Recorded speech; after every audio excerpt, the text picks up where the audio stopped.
Hello everyone and welcome back again to Feral Keyline's YouTube channel. I'm very excited for this week's update and project. Today, I will be sharing to you guys one of my favorite collection this year. This is Feria Lolita collection, a collection set that has 2 dress cord. I made this collection for my personal project concept and I'm very happy to finally be able to finish this set and to be able to share this project with you guys. I have this lovely red printed cloth which has different design on each sides of the fabric. One edge of the cloth has cream pattern frills, while the other side has red pattern frills for design. They both have the same fabric frills designs, but in different colors. I wanted to use the red part of this fabric for our project, so I will be cutting off the cream part out. This type of cloth is polyester fabric. I bought this cloth last few years ago, and I only had the time to make the project this year.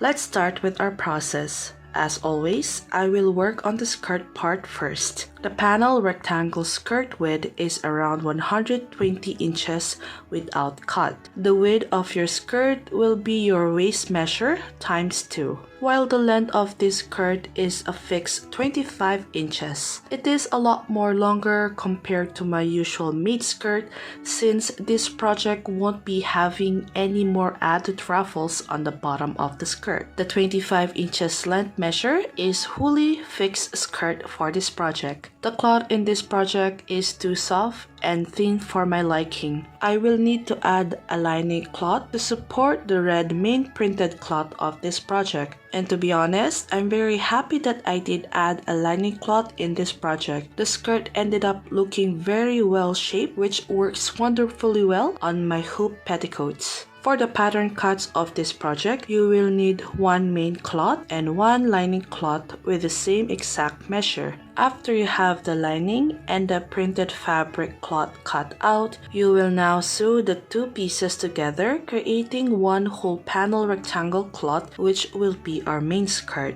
Simply flat stitch all the sides of the cloth, closing every edge of the 2-layer fabrics. I'm sewing as close as possible to the edge. Make sure to lay the 2 pieces flat so you can sew them evenly. Pins and basting stitch will help you in this process. Usually, this step is not as easy as it looks. You will need to redo few times and such, but since I'm used to doing lining process like this, I somehow got the hang of making this process easier.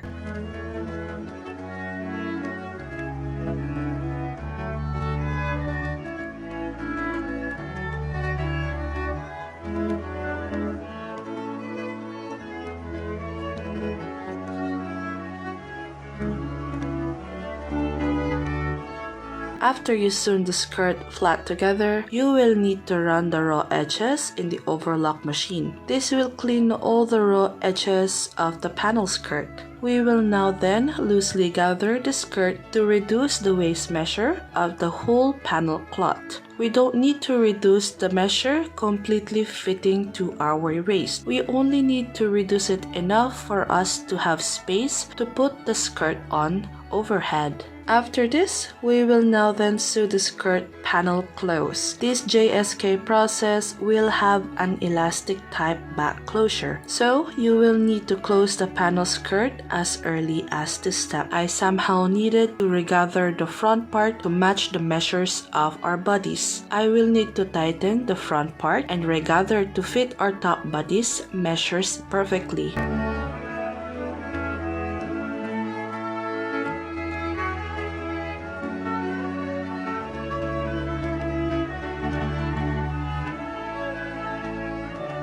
Let's move on to our next step. Our next step is making the back casing for the elastic of the top bodice. As usual, you will need one lining cloth and one main cloth with the exact same measure. Flip the main cloth in so the designs will be inside. Sew the top part of it, closing one side down. I am only sewing half an inch in this process. Cut all the excess cloth from the inside and then flip the lining cloth. Make sure to smoothen out the folded part to avoid bulkiness. We will now pin the folded edges to secure them in place. place.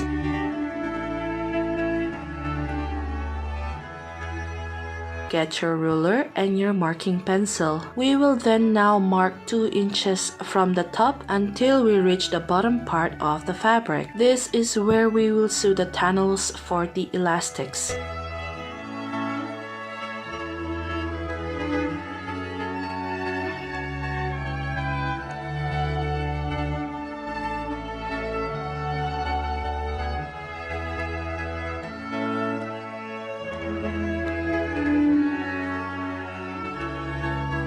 After you finish all your markings in place, you will then now flat stitch those markings down.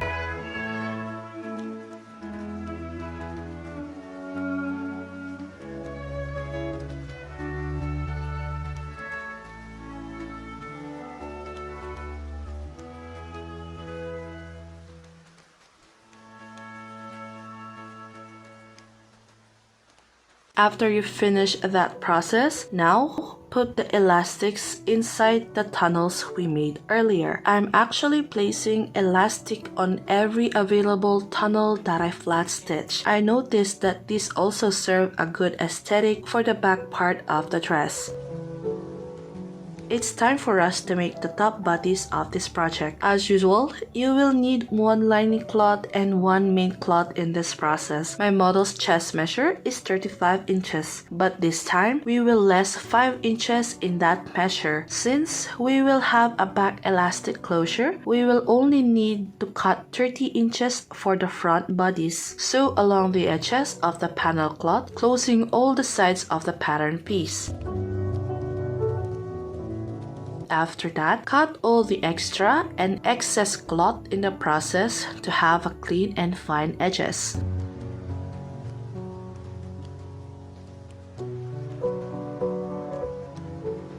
Our next step is marking our taxings in place. Following my normal routine in taxings, I will then measure 4 inches from the center part of the bodice, and then I will mark 5 inches for the height of my taxing. After you finish your markings, you can then now flat stitch the markings in place.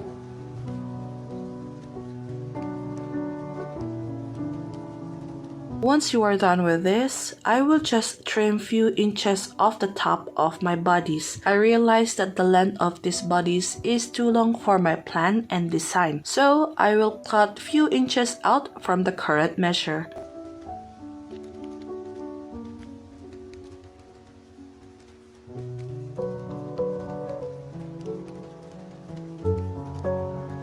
Our next step is we will reshape the bodice into a curve cut. Usually, the top front part of the bodice is a lot more longer than the back part. This will also give you a lengthy look for the bodice. After you cut your desired curve and shape, you will then now flat stitch all those raw edges down. We won't need to finish the bodice here since we will need to decorate it first.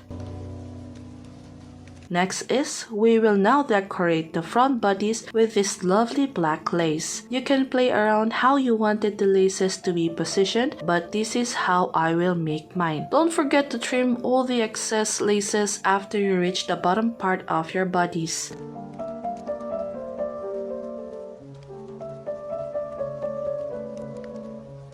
After you finish decorating your bodice, you can then now run the top and the bottom part of your bodice into the overlock machine. This will finish all the raw edges and all the raw seams of your bodice. Once you have all your edges finished and overlocked, we will then now finish the top part of the bodice by folding half an inch, then flat stitching it down.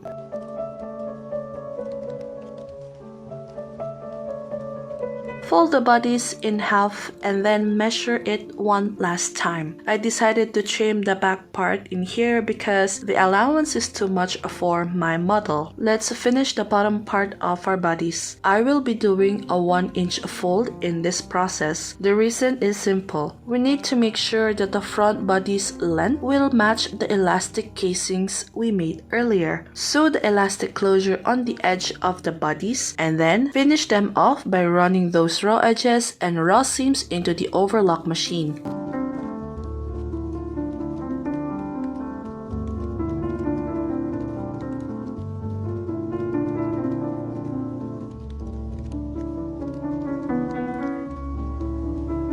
After this step is done, we will then now flat stitch the sides down into their designated sides. I usually do this because I wanted to avoid the bulkiness or the puckering of the elastic part. But again, you are free to skip this step or this process. I just really wanted the back to lay flat when my model wore the dress.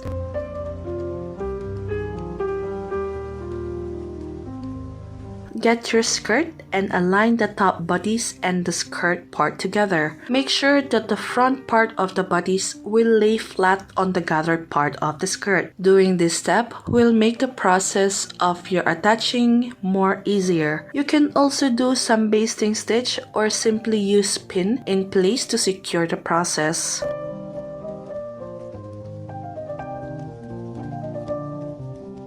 When I finally reached the elastic part of the bodice, I pulled the elastic back closure as hard as I can, and then I let the machine run, sewing them flatly together. I'm using an industrial machine, so the force and the grip of the machine is a lot stronger, and so it can run the elastic in this process. This step is a lot harder because the elastic was tight, and so you can take your time in redoing this process.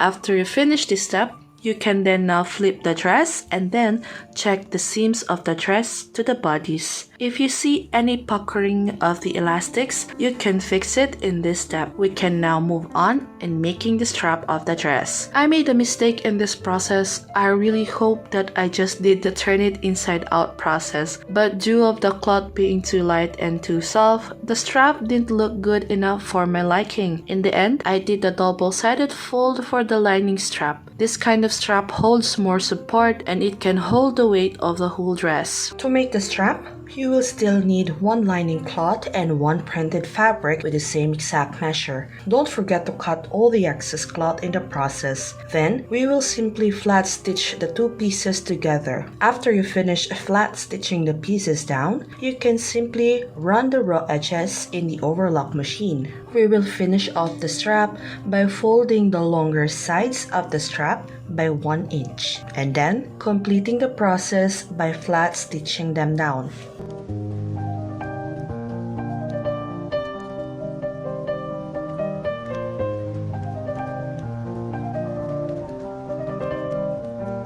After you finish making the strap, you can then now simply sew the straps in place. I sew the back strap on the edge of the non-elastic part on the back of the dress. It would be hassle if we attach the strap into the elastic sides. Now, it's time to finish the skirt. This skirt will have a really bold and stiff edges. So, I hemmed the skirt by folding 3 inches seam. After I folded the seam that I wanted, I flat stitched them down. I also did an extra step in this process, but you can skip this process if you like. I just simply ironed those edges down to give me a more fine and clean edges. After this, I added a few red beads in front of the bodice. I somehow planned to add more ribbons in front, but I changed my mind later on. So I just sew another layer of black lace to cover the non-designed part of the bodice.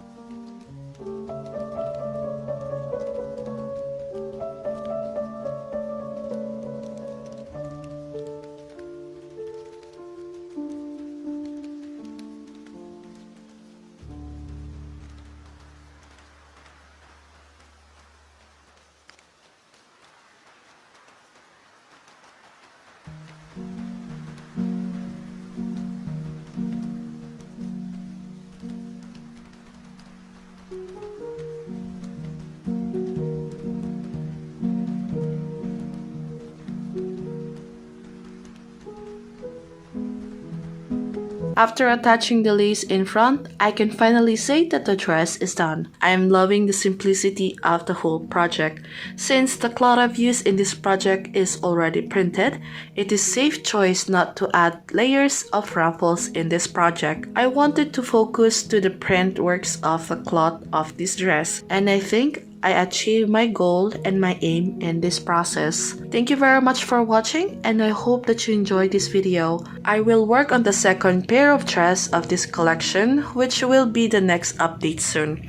Again, don't forget to comment down below and share this video. If you are still not part of the family, don't forget to click subscribe. And of course, click the bell button to be notified on our next update. See you all really soon, and happy sewing everyone. Goodbye.